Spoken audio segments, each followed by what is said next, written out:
done the hard part. You started the seeds, you planted the plants, you even watered and fertilized. And then all of a sudden, you walk outside and you notice holes in your leaves. Man, what's going on? I'm Big City Gardener, and on this episode today, we're going to talk about natural pest control. I'll show you how to identify the pest and stop the problems before they take over your whole garden with organic, natural, safe, chemical-free methods. That way, we make sure we're not killing off the good bugs that are in our garden. You want to know the best way to control pests? Make sure you catch them early. And that's why I make inspecting my plants a part of my 15-minute daily gardening routine. Every morning when I'm walking through the garden, I make sure to stop and inspect the leaves of the plants. The first thing I do is look for any holes. If I notice any holes, I'm going to check the top and the bottom of the plant to see if I see any caterpillars. Also, I'm going to check to see if I can see any caterpillar poop on the plants. Also on the walk, I'm looking for bite marks or wilted leaves. That usually means it has some sort of insect or disease issue going on. And finally, I'm looking for clusters of eggs or live insects on the plants. And the last thing I'm checking for is clusters of eggs or bugs on the plants. With our prolonged warm temperatures down here in Zone 9, you have to check daily because things can happen quickly. The pests seem to progress. It seems like it starts with aphids, and then you can get the caterpillars, followed by the beetles and the whiteflies. By inspecting our plants daily, we'll be able to catch these problems early before they turn into big issues that can affect the entire garden. The pests that you find in your garden determine the pesticides that you'll need to use. Something that I use consistently throughout my gardening season is neem oil. It's organic, safe, and effective. It helps break the natural life cycle of the pest in your garden. Next is insecticidal soap.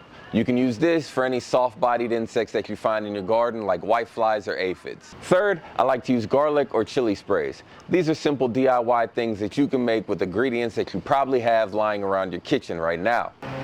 But my favorite organic pest control method is simply applying teas that I make in my garden.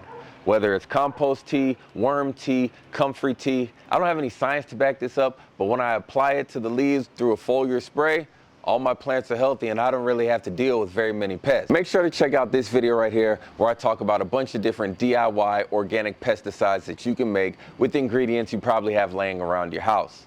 Now, you don't always have to use some sort of pesticide. Sometimes the best method is just going around and hand picking the larger caterpillars off and dunking them in soapy water.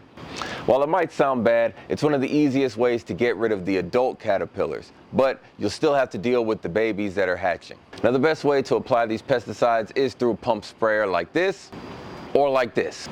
Make sure to apply these pesticides early in the morning or late at night. If you spray it during the middle of the day, the sun comes out and it can burn the leaves.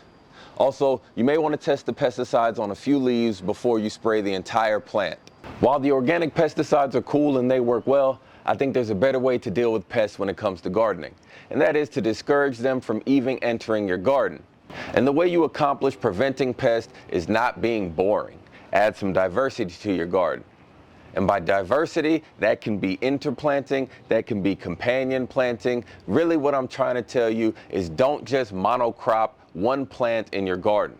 Rather than planting one bed full of tomatoes or one bed full of peppers, mix in some herbs, mix in some flowers. One thing you'll notice is plant diversity helps keep soil healthy. Companion planting and having a diverse garden not only helps repel pests, but it also increases the vitality of the soil. You don't need to treat for pests every day, but you do need to check for pests daily.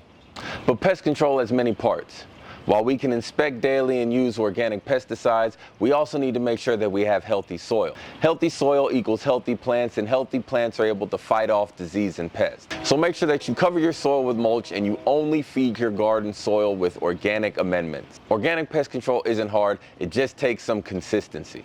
If you got a favorite natural pesticide that you use or a DIY one that you make, drop it in the comments below. And now make sure that you like and share this video and subscribe to the channel if you haven't already done so. That way you can check out all the cool gardening stuff I got going on. Until next time.